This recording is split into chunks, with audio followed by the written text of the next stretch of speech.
All right, welcoming back to the show is Sean Tufts, NFL linebacker from 2004 to 2006 for the Carolina Panthers. Appreciate you being back on the show, Sean. We had a great discussion last time about your experience in the NFL, your draft day experience in particular. I know we had the fun Taco Bell story in there too, so that's always good. But I know you left us on a cliffhanger, kind of teased a story about the Dallas Cowboys. Oh, And I think it was Christmas Day, if I'm not mistaken, something like that, in an airport. I love to hear the story now that we've got you back on to kick things off, but also looking forward to, of course, talking about all that other training camp stuff. you bring up so much PSD on that thing. Sorry, I'd forgotten about it for like a month, and now it's back. All right, yeah. So the story. So, let's see. When I had gotten hurt, it was the end of the 06 season, so I was going into 7, and my knee was all jacked up, and it wasn't going to get right until like mid to end of the year anyway. So I was in the total wrong spot. My film was stale. You're now like there's a whole class of other rookies who have come and gotten churned out and are question marks, right? And question marks, if you remember, we talked a little bit about value engineering for players, right? The best thing you can be is that what they know you can do. They get real afraid when they don't know what you can do or not do. So there's a whole new class of kids that are coming out while I was on the shelf getting rehabbed. So it came to about Thanksgiving before I was like, you know what? I'm just not getting a lot of calls. I'll probably, this is kind of like where I'm reading the writing on the wall here. And then I really like totally broke down right before Christmas. Sure enough, the Cowboys had always called me. Draft day, they called me. Free agency, they called me. They were always keeping me on the hook, but never actually doing the work, right? So they call me on Christmas Eve. I'll never forget it. They call me on Christmas Eve at like maybe 2 in the afternoon. And they're like, hey, pack a big bag because we're going to fly you into Dallas tomorrow. And I was like, tomorrow? And they're like, tomorrow. And I said, Christmas? They said, Christmas. Okay. Because that was Tuesday. It's when they did all their stuff. And they work holidays, so they don't care. And so I'm talking to my agent, and he's like really excited for me. I needed 3 games left for full pension. And there's 3 games left in the season. So like all the stars are aligning. Yeah. I go to Dick's Sporting Goods and I get my mom a big Dallas star for the tree. My wife now, my girlfriend then quit her job. She was like, I'm going to go do this thing with him this time and go to Dallas with him and that whole bit. And I'll never forget my kid. Now that I have young kids, my agent had young kids at the time. So at 8 in the morning, I'm up on Christmas Day, like, hey, where's the flight? Like, what are we doing? How are we doing things? And he's on the phone with me and I can hear his kids erupting in the background, just losing it.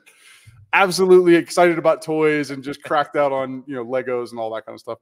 And so I was trying to give him a little space. So we kind of were playing it cool all day. Hadn't heard from the club. 10 o'clock in the morning turns into, noon. At that point, I'm like, hey, it's noon. I'm guessing the travel agency people have kids too. So I'm just going to go to the airport at like noon because I didn't want them to call and be like, hey, you have a flight in 10 minutes and I'm an hour and a half away, right? That'd be terrible.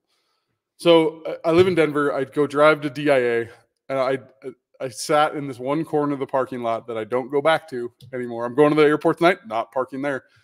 And I sat until like 5, sunsets, 6, 7, calling the agent, calling the club, calling anybody I knew in Dallas, calling people I didn't even know, just hoping to talk to anybody. 8 o'clock, 9 o'clock. Finally, my mom calls me and is like, hey, I think it's time for you to come home. And I'm in tears like, it's okay. Don't worry. And then the next day they signed somebody else. So I went home that night and that was how my career ended, in the terrible corner of the DIA parking lot. And the worst part, I had to pay $60 to park there. Oh, geez. I didn't have $60. And so they never communicated after, like it was a total ghosting essentially. Yeah, it was like ghosting before ghosting was cool. Like, thanks, yeah, Jones. What happened was they called 3 people that day. I was at best number 2. So the first guy apparently picked up the phone and was, more priority, or I'll never know. I remember I saw the guy's name go through. I don't even remember what his name was on the roster wire because they signed a linebacker the next day. And I called my agent like, hey, did you know that? And he was like, yeah, it's pretty bad, dude. So I'm going to send Jerry Jones for $60. Right? Yeah, seriously. Send an invoice. It's a cutthroat business, man. It really is. I mean, gosh, I can't imagine how often that's probably a daily occurrence. Oh yeah, especially right now because we're how many days off are we until cuts? Tuesday is cuts. I don't know the exact time. I think it's usually right around like 4 or 5 o'clock. So yeah, on Tuesday, we're 2 days away. Oh, So yeah, they're getting right to it, and people poaching, trying to poach other guys that aren't going to be making their respective teams, and there's just I can't imagine the amount of phone calls that people are fielding and stuff like that. So that's why I'm excited to talk to you, because obviously, like, you've been in the NFL world, you've gotten to peek behind the curtain in a lot of these, and so we can kind of go in succession from how this whole thing progresses throughout a summer. Um, if you can, take me back to 2004 training camp. Let's just talk about training camp and what it's like. You were in 3 of them, correct? yep. So you've had to experience training camp from a couple different, points of view. I'm curious what the dynamics are like there in training camp, because obviously, the veterans are still wanting to, get back into football shape and things like that. But there's the dynamics of the guys who know they're making the team and, are just kind of working on themselves, honing their craft. And there's the rookies who don't know what they're doing at all. There's the, guys who bounced around a few times trying to make a job. So how do you make sense of all of that? And what was your experience like at training camp? There's 4 personas in camp. There's there's 2 veteran and 2, I'd say rookie's not the right term, because you can still act like a rookie being in your 3rd or 4th year, right? Because you're either immature as a person or unproven.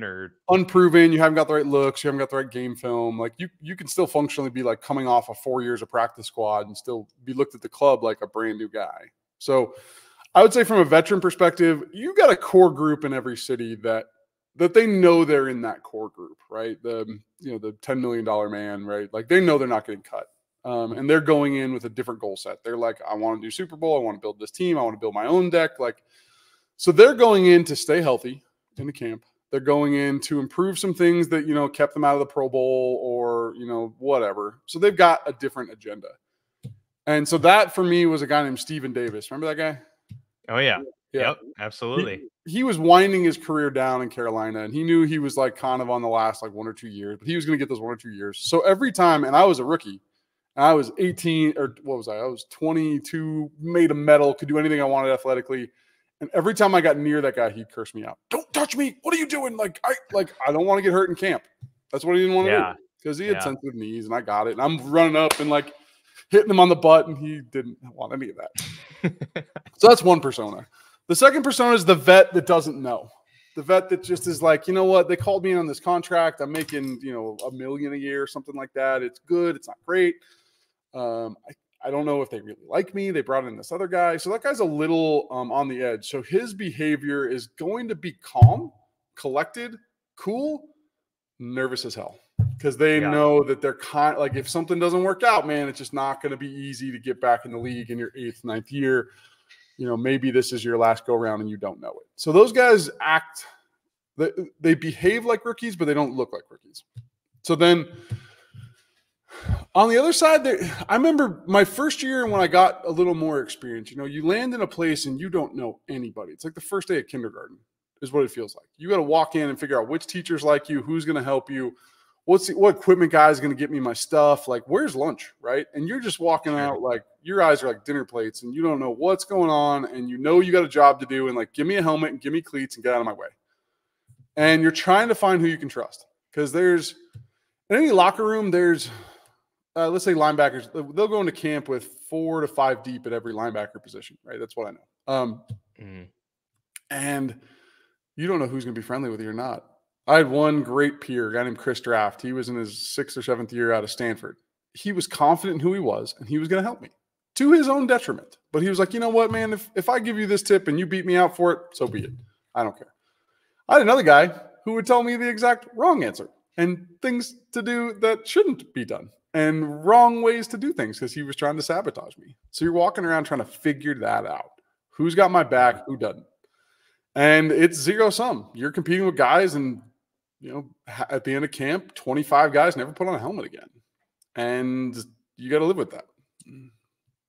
I'm curious too. You brought up the veteran who's maybe signing a vet minimum deal type of thing, and they're on edge trying to see if they're going to make the team. I wonder from your perspective, and obviously this is a front office deal, but do you think that front offices weigh do we keep maybe the veteran guy is slightly better, but he costs more? Now, these are obviously negligible to a team, but we're talking $250,000 more, or however much more. Do you think that's something that they weigh? Would we rather take the rookie who's maybe not as good, but he's cheaper? So maybe like if they're a roster bubble kind of person, we'll go that route and let the veteran, go someone else pay that guy. Yeah, it's a whole package, and that's probably the biggest artistic point in all of sports is that GM role, trying to figure that equation out. What I've boiled it down to, from what I can tell from the inside out, it's 100% starts with risk. How risky are you as a person? Meaning your personal life. Antonio Brown holds more risk than Tim Tebow, right? Tim Tebow is going to be on church on Sundays. You don't know where Antonio's going to be, right? So personality risk, performance risk for sure. We kept a guy that was a left tackle that was just barely awful. He was just barely even there. He was a big redneck. I won't say where he's from. And you know what? He was consistent in his awfulness. So you knew exactly what he was going to do and be capable of. And you knew exactly what he couldn't do. So he had a very tight window of risk. If you look at risk like a bell curve, you knew where he was going to perform every single time. And it was a little below the average, but you knew it. When I was a rookie, they had no idea. I could do a backflip and catch a pick one play and then absolutely fall on my face the next play and not even get the call of the play out, right? So I had a really wide risk threshold. So for me, the GM equation, when you're looking at players all over the spectrum, you're calculating that risk. A dollar portion is definitely in the mix there. If you are more risky, they are a little tighter on budget. So if you're making $20 million and they don't really know who you are yet, you're probably going to get flushed faster than if you're making $500K and they know exactly what you can do. So that definitely, economics come into it for sure, how close you are to the cap, a lot of other like structural things, but more than that, it's just straight up risk. You traveled for every training camp you did, right? Because you guys came out to South Carolina. Or did you stay in Charlotte for one of those years? No, we did Spartanburg, South Carolina. You're at Wofford? Okay. Yeah. I'm curious. Because like the Steelers do the same thing. They're one of like the few teams now that still travel every year. They go to Latrobe, Pennsylvania, but a lot of teams do it in-house. Like in your view, do you have an opinion on like what's better? Do you think that traveling and kind of being away from your own environment is beneficial, or do you think that there's, some negatives to that? I think for rookies, it's really beneficial because you get to come together and like squish a team together in one area, no distractions, nothing's going to get you like not thinking about football, right? Every moment from when you go to sleep to when you wake up, which is a big, long day, you're doing treatment, you're getting right, you're getting healthy, you're doing your stuff. There's something about being kidnapped at a tiny college campus like Latrobe or Wofford, South Carolina, right? Comfort is a factor. There was no air conditioning in Wofford, South Carolina in the dorms. We slept in dorm double wide. What are those like? No, a single long or something, like some random bed things. We were putting 350-pound men on a dorm bed. Good Lord. So the vets were bringing in they were getting mattresses delivered and water beds and having big screen TVs and all that. Rookies didn't do that. We just slept in the crap bed. But as a veteran and if I had kids, I would want to go home at night. So I don't know. Depends on who your team is. Yeah, I guess that's fair. And some teams need a binding agent, right? Some teams need to have that coal in the diamond thing. So some of them we're all in it in the same thing together, right? Yeah. We're not coming to it from different situations. Yeah, no, that's an interesting perspective. But I always found that unique how these teams do it differently, and they all have their own philosophies on what's best. Have you heard Mike McDaniel's story on this? On traveling for training camp? No, I haven't. I'm surprised because I see a lot of Mike McDaniel videos. I don't know this guy at all. We grew up the neighboring high school. We played him in high school. Oh, okay. Yeah. I didn't even know he grew up. That makes sense. I mean, he was part of the Shanahan wing and stuff like that. So, yeah. But do you know how he got to start? Was he a ball boy? Wasn't he like a ball boy or something like that? Yep. Is that what it was? The Broncos? He grew up in a little town called Greeley, which is like a Spartanburg Latrobe type. And we used to do the Broncos did practice there at their training camp at University of Northern Colorado. And he lived there. His mom sold meat. It's a meat packing town. His mom sold meat door to door. So she would drop him off at camp for a month. And just when he was 8, 9 and way too young to be just dropped off, and he would make friends with everybody. And so he made friends with the video guy. The video guy ended up being his buddy, and then his mom started dating the video guy, and that's how he got the ball boy job. And then they moved all together as like a new nuclear family down to Dove Valley where the Broncos are, and that's history. That's wild. I mean, the Shanahan coaching tree has got to be like the best that I've ever seen, or among them. I mean, Marty Schottenheimer had a really good coaching tree, but Shanahan's got his son Kyle, and then he's got Sean McVay, he's got Mike McDaniel. There was one other in there too that I missed, but yeah, no, it's pretty interesting that he's been able to have a lot of guys work under him, and yeah, Mike McDaniel. I mean, that's quite a story. That's pretty cool. When it comes to the preseason, I mean, now we only have 3 games. There were 4 when you were playing. I mean, I've always been of the mindset, like, I obviously as a fan, like, we don't like watching preseason games too much. I do because I'm like crazy nerdy like that and like to see all 90 players play. But, you know, the average fan doesn't enjoy it. But I always thought what like the benefit of a guy getting an extra game to prove himself always seemed fair to me. And so I always like thought about that when they cut it down to 3. I mean, what's your take on that? I mean, is that extra game super valuable, or should guys be able to show what they can do in the 3 games regardless? I mean, do teams already know by that point usually? The teams might know, but the other teams don't, which is the hard part. So you can be on a 3rd line and just buried on a roster, and you didn't have any choice. I didn't have a choice where I went. I got drafted by Carolina. I wouldn't. Eli Manning was in my class. He had a choice. I didn't. They told me to go somewhere, and I went there. I'd never been into South Carolina before, and they told me to go, and I had no choice. I could have been buried on the roster, and in some ways I was. In some ways I wasn't.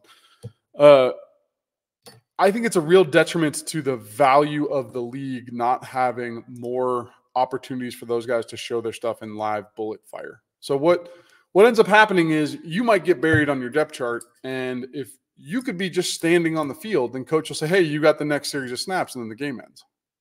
Yep. Sorry, kid. Or you go out and your dumb corner gets a pick and turns it for a touchdown, and then you don't get a play. And so there's a lot of guys whose careers don't even get started because they don't get that shot. So cutting down from 4 to 3 really is hurting the developmental component of the league, which is struggling anyway, given that, you know, XFL can't figure itself out, NFL Europe folded. There are not a lot of good options there, and they're sacrificing their own for I'll criticize the NFL for greed. They want the 17th and 18th game because they make more money. So that's what they're doing. Yeah, and it affects the ability to find those diamonds in the rough a little bit better and things like that. I mean, and at a couple of positions, you need that quarterback. We need to be trying out more Kirk Cousins of the world. We have to. And if we don't, we're going to keep getting guys that are just not – we're going to have continued franchises that just can't find a quarterback for 25 years. Right. Yeah, no, that's a great point. And I mean, I always think it seems like the most glaring example of preseason is that one play can do a lot for a guy. Terrell Davis is literally like he by all accounts got the roster spot because he made an incredible special teams tackle, and they're like, oh, that's a football player right there. Yep. And then he turns into TD. So it's just. Your internal club has, 50 hours of tape on you because they let those third line, fourth line guys play in practice, but you're not broadcasting that to the whole league. Yeah. Like when they don't have that tape to show other teams, right? Yeah. And you can say, I had really good practice film. And they say, we don't give it. Go home. Right. Yeah. See, and that stinks too. I mean, obviously it makes sense. Like people want their practice footage getting out there to other teams, but at the same time, like maybe that's your best body of work right there and you can't show it. All right, do you want to hear my first year cut story? Yeah, absolutely. So we had a big board of production, and every time you got a sack in practice or a game or a fumble or just a tackle, you put a tally on the thing. It was weighted and fun. It was cool.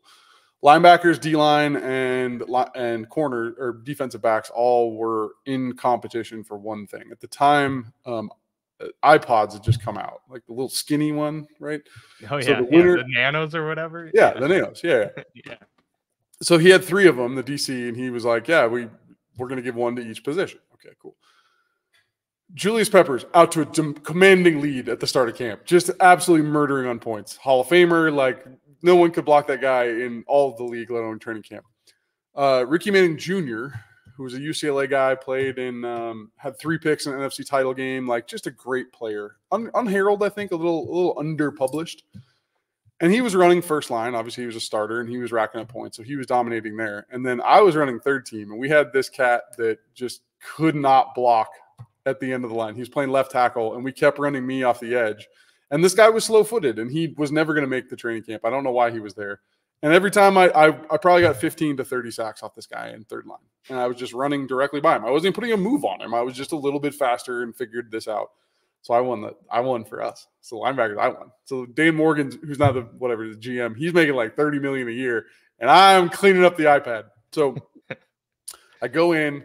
It was a baller move. I went in. I got the little iPod thing, and cuts were the same day.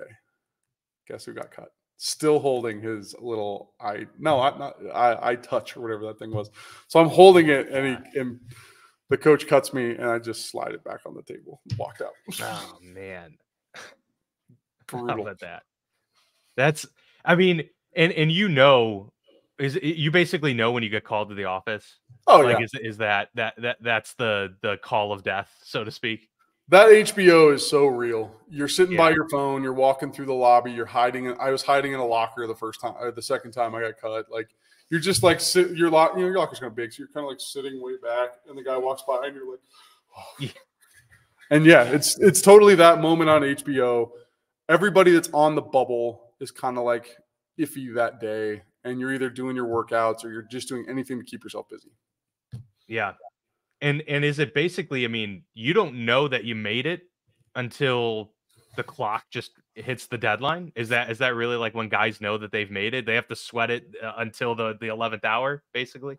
Most clubs will do a team meeting that day at like 6, so they can process all the guys out, and then they'll be like, hey, this is our team meeting. But until 5:59, you could be walking in that door, and they could still be deciding or whatever. So I would say until you're in that meeting and the door shuts, you're on edge.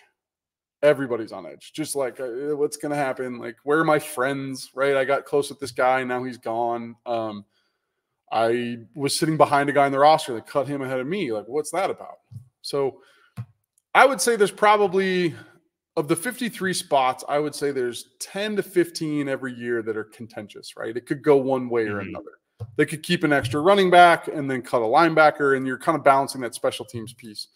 And so a lot of guys, I remember sitting at the top of the Holiday Inn in Charlotte, North Carolina, 10 of us. They're putting us up in that hotel.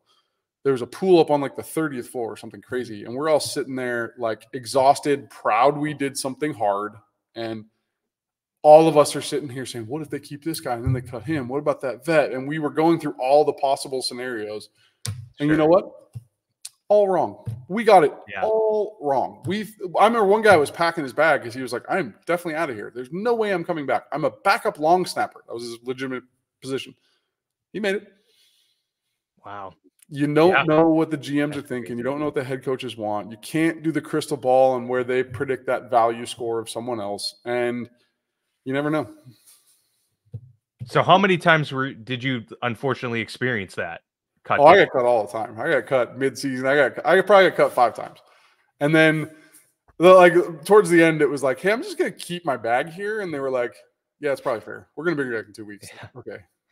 Well, so it's a good example though, too, of like how it's a lot of it's pressing forward too. I mean, we're going to see a lot of guys getting cut for the first time in the next couple of days.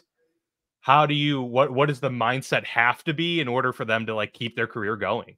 Because I could imagine, as like a layman who's never been in the NFL, that could be completely soul crushing, and certain guys could take it the wrong way to where they don't think they even stand a chance again, you know? Oh man, every team brings in like a local guy from the local small college, right? I remember sitting next to a cat. I won't mention his name. He didn't really deserve to be there, but he was kind of an all-star at one of the little local schools. And I remember he was singing about a really violent rap lyric, and it was just about killing his coworkers and like crazy lyrics. Like, I heard him sitting that, and it was like, are you singing this song? What are you doing? Where'd this come from? And the next day we sit down for lunch, and he looks at me and goes, hey man, the FBI come to your room this morning? No, they didn't. And then like, that's not normal. That's not normal. No, you're at, and then he was gone within 25 minutes. Wow. So there's two verbiages that if you listen to Hard Knocks that the coaches will say. They'll say, "We loved having you in camp." All the stupid Bull Durham stuff they say, right? You were such a present to be like all that nonsense. Yeah. Then at the end, they're going to say, "Hey, stick around town. That means we want you on practice squad." Yeah. They don't say stick around town or like keep your bags here, or like any verbiage there. That means we don't want to see you again. You're gone. Yeah. So that one's hard. And I've gotten both of those in the past. And then if you do get cut and you want to make practice squad, you've got to clear like 24 or 48 hours worth of waivers. Someone else could just grab you onto their roster and put you on active.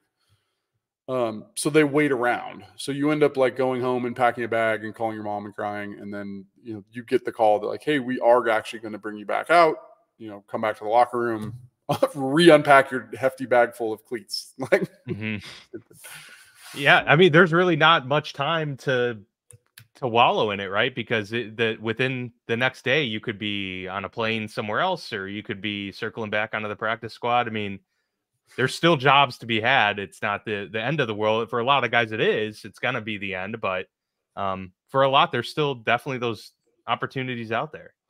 I was lucky because I only played for one team, and it was relatively stagnant. My one of my best buddies, Sam Wilder, he played for 13 teams in less than 3 years. So like his collection of like workout day apparel is top notch. He's got everything. I can imagine, yeah, because he tried out for a lot of them. And so if what's cuts are Tuesday, if you want to see a site, go to your local airport on the day after cuts and look for the big dopey guy wearing the local colors, and he's going to have 2 big duffel bags because every one of those guys that does city after city has 2 big duffel bags.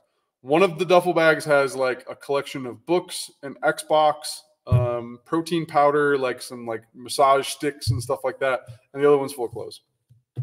And that's how you live your life for 3.5 to 5 years.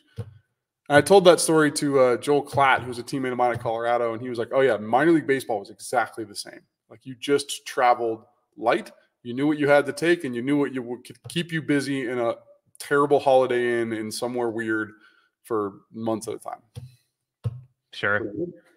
If you do end up just having to go home, I'm guessing the teams don't pay your way after that point. Like once you're cut, they are like, or they do. Okay. Yeah. All right. Well, they can at least do that. I guess. Yeah. I was like, their travel departments are pretty good, and they'll put you on the best flight home. And like, yeah, they're not flying first class, but it's on their contractually they're obligated to get you back to where you want to be. I gotcha. Okay. All right. Well, that's I never thought about that though. If you were a vet and you just were going to live in that town, like, could you be like, I want to go to Tahiti? Like, right. Yeah, exactly. That's actually, yeah. I'm actually living there now. So you send me back home, please. I identify as Munich. I'm going there. Real quick, just got a couple quick questions for you here, Sean, before we wrap this thing up. The benefit of being versatile, the benefit of special teams, what value does that bring for a roster bubble guy? I mean, we see most of these teams need gunners. Like those are important positions. They need, the long snappers. They need some of these dudes who can contribute in that way. Is that, when you were coming in as a rookie, like, were you of the mindset, obviously, like you want to eventually be the star middle linebacker for the team or outside linebacker, whatever it be. But do you have to kind of have the mindset of I'm going to like light up special teams so they know that I'm, valuable? That is the only way to crawl through the system. If you're not a featured guy, meaning a first, second round pick, someone they want to play, you have to earn it through special teams, and they will try you through special teams. That it's a try before you buy scenario. So with the exception of the offensive line and nose tackles, inside defensive linemen, everybody has a spot to play. The most valuable special teams additions is going to be, you mentioned it, gunner, kick returner, obviously, kick returner, punt returner. The inside blockers on punt, that like guard center, like doing this move and blocking, those guys are probably the next tier of most important, and that's going to be a tight end, running back, or linebacker body, usually a bigger linebacker body. So running backs aren't as common there. And then on the blocking side of punt, that like outside wing guy who's usually a receiver type. you're going to have, if you have a good team, you have 5 special team aces that actually functionally might suck at their position. They might be the worst receiver at their in camp. You look at them and you're like, you're weird. Why are you so big, receiver? What are you doing? And he's just a monster on special teams, and he is bossing people and is making that work. So every roster will probably have 2 of those kind of awkward players, but career special teamers, and good on them. But yeah, you have to market yourself. If you're in the lower half of that equation where you don't know if you're going to make the team, you have to market yourself as having a position on teams. And if you're not doing that, then they're not keeping you.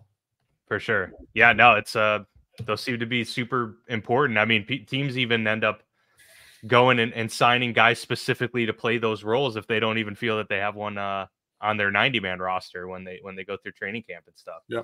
I'd be remiss, Sean, if I didn't ask you quickly about the Broncos, since a lot's happening in Broncos country and you are out there in Colorado. By the way, is it Colorado or Colorado? Like, where do you stand on that divide? What is the I'm not telling you. I'm not giving your listeners the secret to us knowing if you're from here or not. If you drive a Subaru and you're wearing Patagonia, we know you're not from here. Yeah. That's the visual clip. I love it. Yeah. I love it. Yeah. So they've got a rookie quarterback there in Denver now. It's been some down years for sure. Russell Wilson experiment didn't pan out terribly well. Man, Sean Payton paid a lot of money for him. And now Bo Nix has been named the starter too. So the rookie's getting the shot. I mean, what are the vibes that you're sensing out there in Denver Broncos country? I would say half the NFL is always delusional this time of year, right? Like Browns fans are always like, hey, this is our year. Every year, training camp, they're always every year. Browns, Bears, really that whole like central NFC, AFC teams. They're all Vikings. They're always like, oh, this is our year. We're definitely going this year. And Broncos fans are in that category. So Broncos fans are rabidly like just salivating over Bo Nix because look, he's showed poise. He has not made the typical typical rookie quarterback panic-looking moves. He's got experience.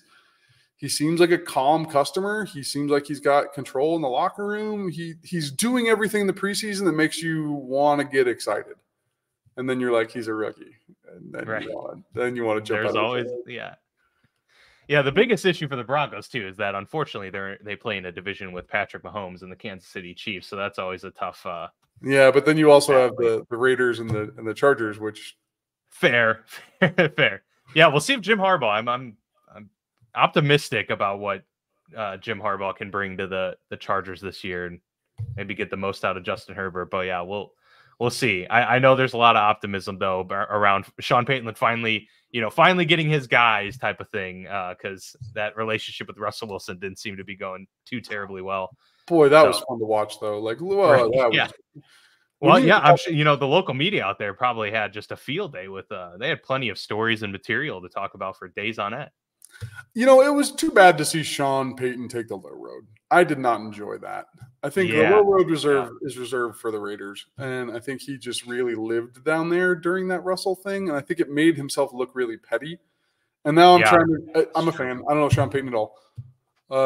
I'm really trying to judge a guy and see, like, are you someone I would trust as a player, or are you someone I would run from? Because you're giving me I always call it the Philip Fulmer smile. Phil Fulmer at Tennessee had this beautiful smile that he would make when he was about to totally screw you over. And you knew it was coming, yeah. Oh, yeah. And so you knew that guy was shady. And I don't know if it's Sean Payton or not. I had a lot of respect for him. I lost a little, so now he's going to earn it back for me. Fair enough. All right. Well, Sean, appreciate you. You better do that, or the podcast listeners will be pissed. Yes, of course. Got to end on a high note. Exactly. Yeah. Well, I was going to be a dirtbag, but I heard this guy on this podcast, Football Lounge. Yeah. All right. Well, I appreciate you coming back on, Sean. Thanks a lot. I'm sure we'll have you back on, either throughout the season or at the end of the season to recap things. But appreciate the perspective, and best of luck to all those players out there that are going to go through a tough time the next couple of days.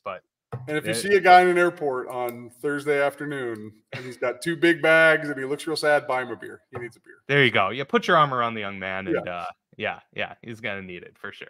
All right. Well, appreciate it, Sean, and we'll be talking again soon.